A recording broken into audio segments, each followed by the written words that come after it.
सभी दोस्तों को सलाम नमस्कार। और आइए बिहार स्पेशल 1 और 2 जुलाई के लिए कुछ महत्वपूर्ण खबरें आपके साथ शेयर कर रहा हूं और इसको आपके कॉम्पिटिशन्स के लिए काफ़ी फ़ायदा होंगे और ये बीपीएससी के लिए विशेषकर। जी हाँ, तो आइए देखते हैं बिहार के हर ज़िले में उद्योग लगाने का प्रस्ताव। जी हाँ, उद्योग कौन कौन सा क्षेत्र होगा उद्योग का? इथेनॉल, खाद्य प्रसंस्करण यानी food processing, solar plant, fly ash ईंट, warehouse, LPG bottling, flour mill, oxygen plant, rice mill, fruit juice, starch, seed processing, cold storage एवं अन्य। ये इतने सारे फील्ड हैं जहाँ पर ये इंडस्ट्री लगाए जाएंगे। कुल लागत जो होगी वो 19,000 करोड़ से भी ज़्यादा होगी। कुल 19 ज़िलों में ये लगाए जाएंगे और सबसे अधिक जो फील्ड होगा, किस क्षेत्र में इंडस्ट्री होगी, वो होगी इथेनॉल यूनिट्स की। जी हाँ, इथेनॉल यूनिट्स की जो सबसे ज़्यादा ये लगाई जाएगी इंडस्ट्री। और सबसे अधिक निवेश वाले ज़िले जो हैं वो हैं उड़ीसा, बेगूसराय, जमुई, मुजफ्फरपुर। तो ये इतनी बातें ध्यान में रखने की होगी। और फिर आइए दूसरा न्यूज़, सिकंदराबाद दरभंगा ट्रेन को उड़ाने का मंशा था लश्कर तैयबा का। लश्कर तैयबा का कनेक्शन दरभंगा के बम ब्लास्ट से जुड़ा है। कैराना के रहने वाले 2 व्यक्ति, उनको हैदराबाद से अरेस्ट किया गया है, वो पटना लाया जा रहा है। इन लोगों ने जो यूज़ किया है वो लोकल केमिकल से यूज किया है और आईईडी से आईईडी तैयार किया गया, यानी कि improvised explosive device local chemical के इस्तेमाल से तैयार किया। साथ ही हम आए कि कुछ लश्कर तोयबा के बारे में कुछ बातें हम शेयर करते हैं आपके साथ कि लश्कर तोयबा एक पाकिस्तान का इस्लामी संगठन, आतंकवादी संगठन है। इसकी स्थापना 1987 में हाफिज़ सईद, अब्दुल्ला आज़म, ज़फ़र इकबाल नाम से व्यक्तियों ने की और इनको फाइनेंस किया था ओसामा बिन लादेन ने। जी हाँ, इसके नेता हाफिज़ सईद तो हो ही गए और इसका जो क्षेत्र है, कार्य क्षेत्र, भारत और पाकिस्तान, और इसका जो हेडक्वार्टर है वो मुरीद के पाकिस्तान में है।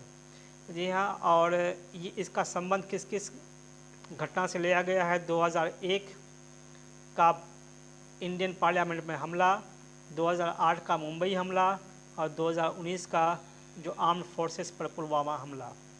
ये इन क्षेत्रों में इनकी भूमिका रही है, ये इसमें शामिल रहे हैं। नेक्स्ट हम लोग आते हैं कि हर्ष फायरिंग पर कार्रवाई होगी। जी हाँ, हर्ष फायरिंग मतलब शादी ब्याह में अगर लोग बहुत मस्ती में फायरिंग करते हैं तो उन पर कार्रवाई की जाएगी, ऐसा निर्णय लिया गया है। तो हम जानते हैं शस्त्र अधिनियम कब आया था इंडिया में? यूँ तो आया था 1878 में, लेकिन इसको 1959 में नए सिरे से अधिनियम को बनाया गया और वो जहाँ पर अवैध हथियारों और उनसे होने वाली हिंसा को रोकने के लिए हथियारों, गोला बारूद से संबंधित कानून को मजबूत और संशोधित करने के लिए पारित किया गया। इससे पहले जो 1878 में आया था उसमें अग्नेस्त्रों का निर्माण, बिक्री, कब्जे और ले जाने के विनियमित करने वाला अधिनियम था, जो उसको बदल दिया गया। और फिर 2019 में इसका 1959 का संशोधित अधिनियम आया हुआ है। जी हाँ, तो ये उनके बातें हम ध्यान में रखेंगे। आइए चौथा न्यूज़ जो है वो कैंसर अस्पताल का प्रस्ताव है। कहाँ है आप लोगों को मालूम होना चाहिए। Shri Krishna memorial medical college के परिसर में होगा और कहाँ? मुजफ्फरपुर में है। जी हाँ, 300 करोड़ की लागत होगी, 100 बेड इसमें होंगे और ये MOU जो साइन हुआ है किस संस्था से हुआ है? वो है टाटा मेमोरियल, जी हाँ, centre Mumbai, Tata memorial centre Mumbai, जो कि एक ऑटोनोमस बॉडी है under the atomic energy ministry. जी हाँ, और डिपार्टमेंट। तो ये टाटा मेमोरियल सेंटर मुंबई जो है वो किसके अधीन है, यानी कि एटॉमिक एनर्जी मिनिस्ट्री या एटॉमिक एनर्जी डिपार्टमेंट। कैंसर अस्पताल और अनुसंधान केंद्र जो मुजफ्फरपुर को जो है क्या किया जाएगा, national cancer grid Tata memorial centre से इसको यूनिफाइड कर दिया जाएगा। जी हाँ, कर दिया गया है और अगला काम चलेगा। बिहार सरकार के कदम क्या होंगे यहाँ पे, और भी ये कि अस्पताल का जो संक्षिप्त प्रशिक्षण होगा और डिफरेंट कोर्सेस होंगे, उसके यूजी और पीजी की व्यवस्था होगी। और दूसरा काम क्या होगा कि डॉक्टर्स और नर्सों को ऑन्कोलॉजी के प्रशिक्षण की व्यवस्था होगी। Oncology, what do you mean by oncology, please oncology के बारे में आप बताएं। जी हाँ, और गरीबों को मुफ्त इलाज के लिए अस्पताल को आर्थिक मदद बिहार गवर्नमेंट देगी। नेक्स्ट न्यूज़ आते हैं और देखते हैं कि बिहार में जो बिहार राज्य पथ परिवहन निगम है उनके द्वारा निर्णय लिया गया है। जी हाँ, कि बिहार गवर्नमेंट के द्वारा जो निर्णय लिया गया उसमें बिहार राज्य पथ परिवहन निगम के द्वारा संचालित जो बसें होंगी वो उन बसों को निविदा के आधार पर बस का आमंत्रण लिया जाएगा बस मालिकों का, और ये लोग पहले तो निबंधन करेंगे निगम में और उनकी उम्र 18 वर्ष से अधिक होनी चाहिए जो निबंधन करता होंगे, और साथ ही एक रूट पर 2 ही बस के लिए आवेदन कर सकते हैं, और बसों की जो क्वालिटी होगी वो 2019 के बाद अथवा लेटेस्ट मॉडल का होगा। ये यानी कि 88 बसों का संचालन किया जाएगा। यानी कहने का मतलब है यह PPP पर आधारित होगी, मतलब कि पब्लिक प्राइवेट पार्टनरशिप। कहने का मतलब ये हुआ कि बस की खरीद करेंगे प्राइवेट व्यक्ति और उसका संचालन जो होगा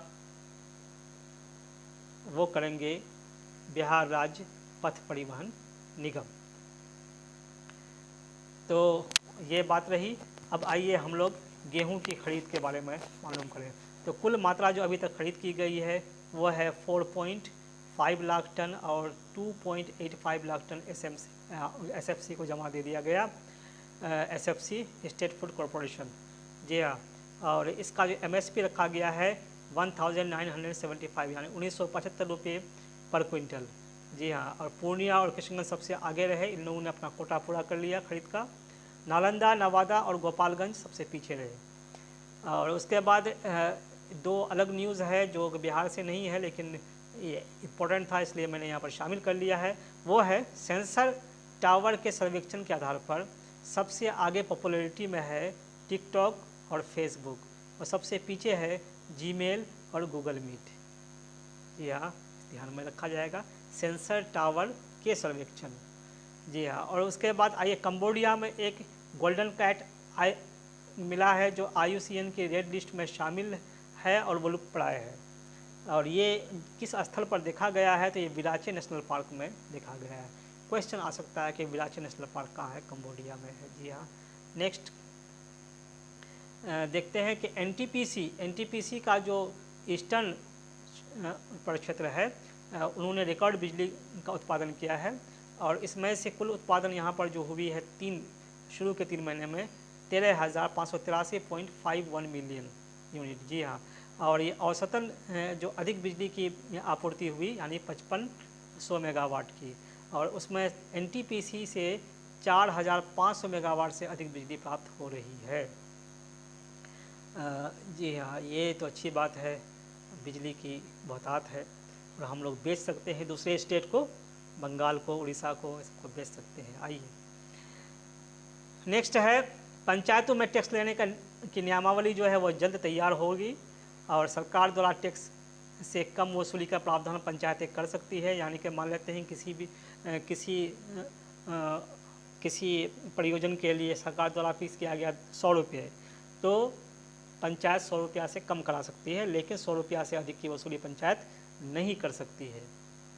जी हाँ, और कमर्शियल यूज़ वाले ट्रैक्टर पर 250 रुपये पर एनम टैक्स लिए जाएंगे।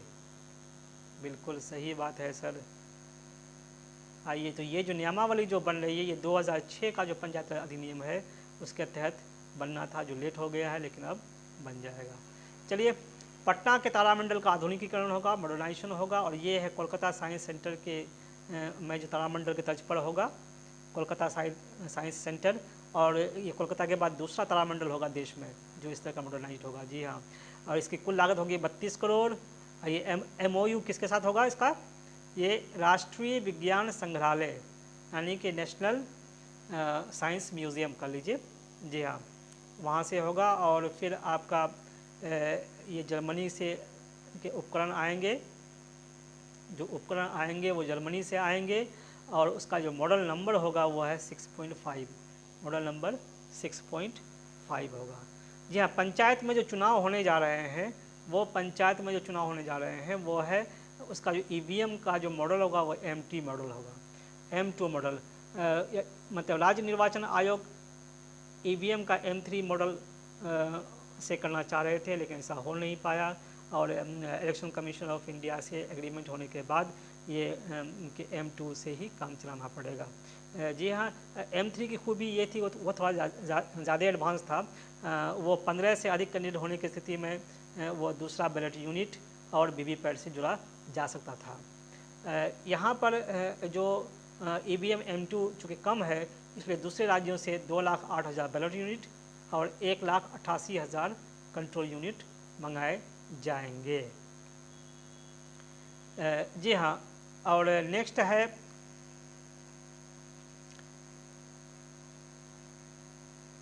राज्य में मिट्टी जांच।